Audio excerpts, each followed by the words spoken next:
حكاوي الصعيد مع العمدة محمد شحاتة على راديو كامل، محطة على المحطة.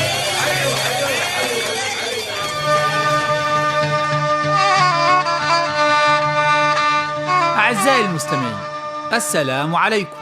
النهاردة هنرد على سؤال القعدة اللي فاتت واللي سأله الحج مجاهد أبو نبوت، واللي قال فيه هو مفيش حل الموضوع الطار ده. أحب أقول لأبو نبوت ولكل الناس اللي قاعدة في الدوار بالتأكيد في حل بإذن الله، وناس كتيرة حاولت تحل لكن فشلت.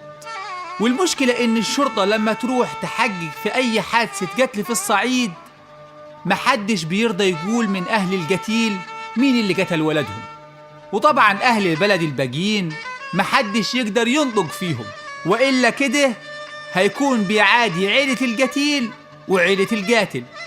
وعيلة القتيل ما بترضاش تقول على القاتل مش عشان خايفين عليه لا سمح الله، لا، ده عشان يفضل قدامهم وياخدوا بطارهم منه، وحتى لو سافر لأي بلد تانية برضو بيعرفوا يوصلوا له ويجيبوه. والأصل عندهم إنهم يقتلوا القاتل، لكن لو مات قبل ما يقتلوه بيقتلوا أي حد تاني، ممكن أخوه أو أبوه أو ولده، ولو ملوش قريب عصب ممكن يقتلوا أي حد قريبه من العيلة. وطبعا الشرطة والنيابة بينفذوا القانون، وطالما محدش قال على القاتل بيقيدوا القضية ضد مجهول. ولما كترت حوادث القتل والطار في السنوات الأخيرة بدأ أهل الخير من كبارات البلاد ومشايخ القبائل العربية الموجودين في الصعيد ومشايخ الأزهر يدوروا على حل للعادة الخطيرة دي، وأخيراً كونوا حاجة اسميها المجالس العرفية أو لجان المصالحات. ودي مجالس مكونة من عدد من القضاة العرفيين ومشايخ الأزهر وأهل الخير، ومهمتها الفصل في منازعات الطار اللي بين العائلات في الصعيد، وعمل مجالس صلح بين أهل القاتل وأهل القتيل. يجي واحد يقول لي يا عمدة، لما الناس بيرفضوا يقولوا على اسم القاتل كيف المجالس العرفية هتحكم وتصلح بين الناس؟ أرد عليه وأقول له إن أعضاء المصالحات بيكون منهم ناس من أهل القرية والقرى اللي جنبيها. وعندنا في الصعيد لو حادثة قتل حصلت كل الناس بتبقى عارفة مين اللي قاتل، لكن طبعا محدش يقدر يقول قدام الشرطة. لكن لما بيتكون مجلس الصلح بيروح أعضاء المجلس لعرض الصلح على عائلة القتيل، ولو أقنعوهم بالصلح المجلس بياخد الإذن من الشرطة علشان يعملوا جلسة الصلح، وبيشارك فيها وزراء ومحافظين وقيادات كبيرة قوي، وبتكون تحت حراسة أمنية مشددة. والمجلس بيعرض على أهل القتيل بعض الحلول، منها مثلا الدية، يعني أهل القاتل يدفعوا لهم مبلغ كبير من المال ممكن يوصل لملايين. والحل ده مرفوض عندنا في الصعيد بتاتا. أو مثلا ممكن يعرضوا عليهم التغريب، يعني القاتل يسيب البلد وما يرجع لهاش لحد ما يموت. والحل ده ناس كتيرة مش بترضى بيه. وفي حل تاني برضو اللي هو البشعة، وطقس البشعة ليه ناس مخصصة بتعمله في سينا، بياخدوا القاتل أو المتهم بالقتل يروح يحلف على البشعة، بمعنى إنه بيلحس النار بلسانه عن طريق حديدة بيسخنوها في النار، وبيقولوا إنه لو كان صادق في حلفانه النار ما بتحرقش لسانه، ولو كان كذاب طبعا النار بتحرق لسانه، وهنا بيتأكدوا إنه هو القاتل. وفي حل تاني وهو تقديم الكفن.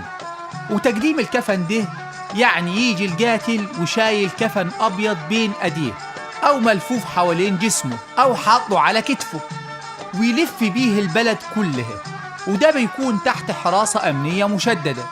وبعد ما يلف بيه البلد وكل الناس تشوفه يدخل بيه الصواني اللي فيه مجلس الصلح، وبيكون أهل القتيل منتظرينه في الصوان، وبيروح القاتل مقدم الكفن لأهل القتيل. لو أخدوا منه الكفن يبقوا كده وافقوا على الصلح. وفي طريقة تاني إن القاتل ينام على الأرض وهو ملفوف بالكفن، وبيكون جنبه خروف، وواحد من أهل القتيل يمسك سكين ويقرب على رقبة القاتل، وبعدين يروح دابح الخروف. والطريقة دي بطلوها الأيام دي لأنهم بيخافوا الشيطان يلعب بالراجل فيروح دابح القاتل. وطقس تقديم الكفن ده معناه إن القاتل بيحط رقبته تحت يد أهل القتيل، إما إنهم يقتلوه وده حقهم طبعا، أو يعفوا عنه وده تفضل منهم عليه. والناس بيعتبروا الإنسان اللي قدم كفنه بيعتبروه ميت. بعد أهل القتيل ما بياخدوا الكفن بيقولوا للقاتل عفونا عنك، وبعدها يقف أهل القاتل طابور وأهل القتيل طابور مواجه ليه، وكل واحد يحط يده على كتف اللي قدامه، وبيكون بينهم مصحف، وأول واحد في طابور أهل القاتل بيحط يده على المصحف، وأول واحد في طابور أهل القتيل بيحط يده على نفس المصحف، وبيحلفوا إنهم راضيين بالصلح ومحدش هيعتدي تاني وإنهم أصبحوا إخوان. وطبعا مجلس الصلح بيمضيهم على شروط الصلح وإيصالات أمانة بمبالغ كبيرة قوي لو رجعوا في كلامهم، وبعدها بينفض المجلس وأهل القتيل بيعملوا عزا في بيتهم، والناس تروح تعزيهم كأن ولدهم لسه ميت النهارده.